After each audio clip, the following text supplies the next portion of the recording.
Next Professor iwCLL, next meeting. iwCLL, Professor iwCLL, please.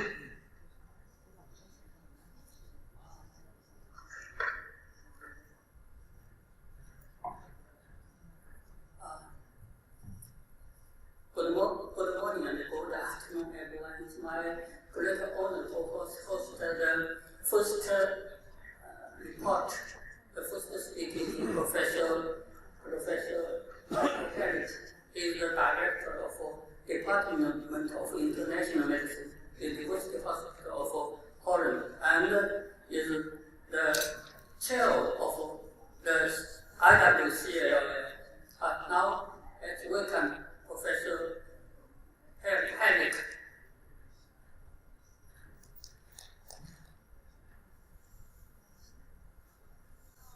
My dear colleagues, I'm happy to present in a quick overview the concepts of iwCLL to you. And this is starting with some of the history of iwCLL, an organization that exists now since 1979 and has become a huge success in the field. In 1979, it was actually an invitation by Dr. Jacques-Louis Binet to some of the specialists working on this disease, and it was initially attended by 12 physicians from Europe and the United States, and you can read and see the names here. Some of them have later become very famous in this disease. And it all started with a tiny, small meeting that was held at that time. Today, the iwCLL is an international non-profit association that is registered in Cologne, Germany. And therefore, the full name is iwCLL EV, which is a registered association that makes no profit. But it is committed to create progress regarding the management and the outcome of patients with chronic lymphocytic leukemia worldwide. The vision of iwCLL is a world where all patients with CLL can be cured. I think that's the goal of all of us, including you, and we have made great progress over the last years towards this goal.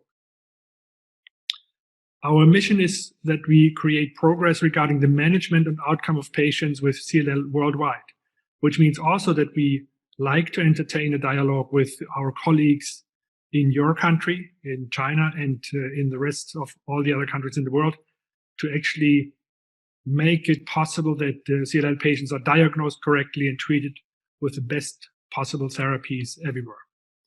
We also foster research and promote education based on the principles of good standard of practice in clinical, translational, and basic science in CLL, and we wish to attract all scientists and physicians working in this field. As I said, but it's becoming more and more important, we also have now very, very good and very efficient therapies and wish to make them available to all patients in the world, regardless of their income, education, gender, and healthcare system of their country. And one of the other commitments we have made is that we wish to organize scientific meetings and events all over the world on this disease. And finally, we have a number of awards that we give to scientists and clinicians that have contributed significantly to the field. Our values are that we are trying to be refreshing and thought-provoking in our approach. So every good idea is welcome. We wish to foster collaborations, and this is actually why we meet with you today. We wish to acknowledge hard work and scientific achievements to enable transparency in everything we do and create an atmosphere of respect and truthfulness. When we come to more precise objectives, in the last few years, we have actually been committed to support clinical, translational, and fundamental research in CLL and support the interaction. This is part of our meetings, that all clinical and scientific experts in the field meet and can exchange ideas on an international level. It's also important to establish general standards regarding the diagnostics and therapies for CLL patients and to harmonize clinical studies. This is where the guidelines come into play, and they have become increasingly important to harmonize the conduct of clinical studies in this disease. We also support any effort to communicate and publish internationally on CLL and regularly organize congresses, symposia, and conferences, basically to foster the ideas described under number 1 and 2, the slides and the visions and games that I told you before. Our governance structure is quite simple. The key is a membership assembly that elects an executive board for 2 years. We have, in addition to that, a meeting chair that is running our international meetings, organizes all the essential elements of the program, also constitutes the local organizing committee, and we always invite also young investigators to our meetings and to have their own activity, which has become almost a trademark of iwCLL.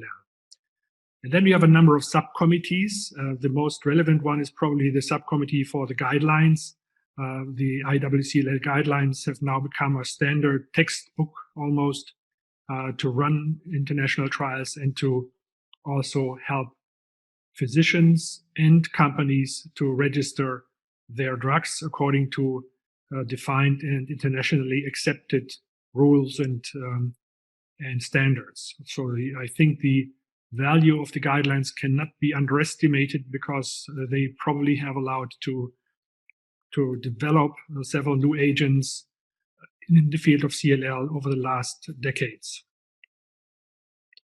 This is the current executive board. We are going to have an election for a new board in a few weeks. I'm currently acting as the chairman. Michael Keating is the deputy chairperson. The secretary is a position that's going to be filled in the next electoral mandate, and the treasurer is currently Peter Hillman from the United Kingdom. These are the current members of iwCLL. I won't read them to you, but they are all well-established and internationally recognized researchers. And we have opened this group of people and attracted and were able to gain both more female and younger investigators to this group of iwCLL members.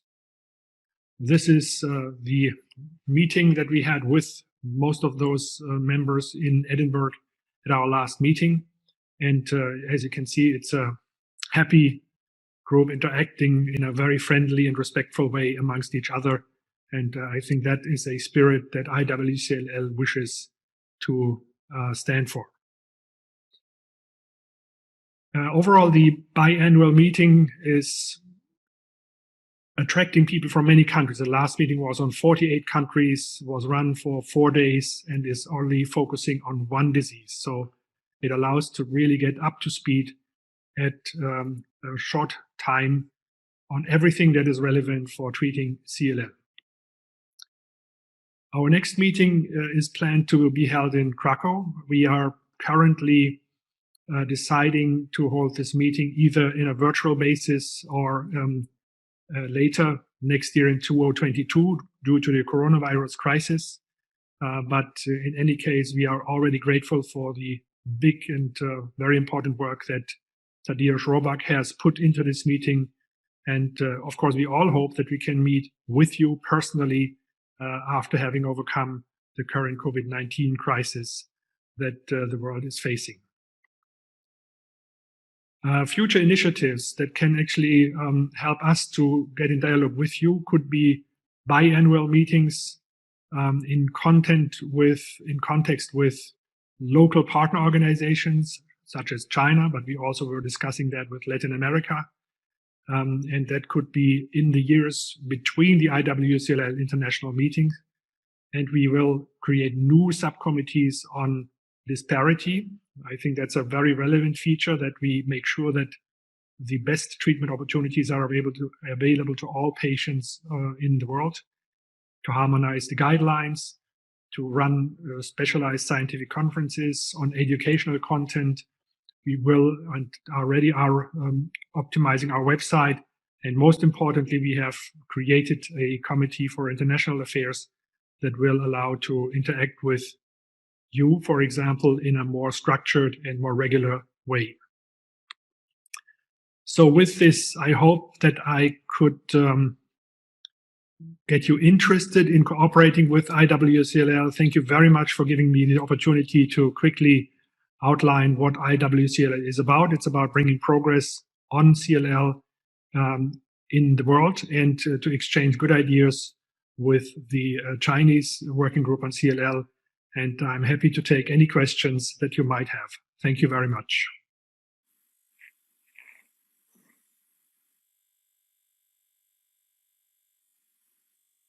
Thank you, Dr. Hallek. Give us an overview of the iwCLL work.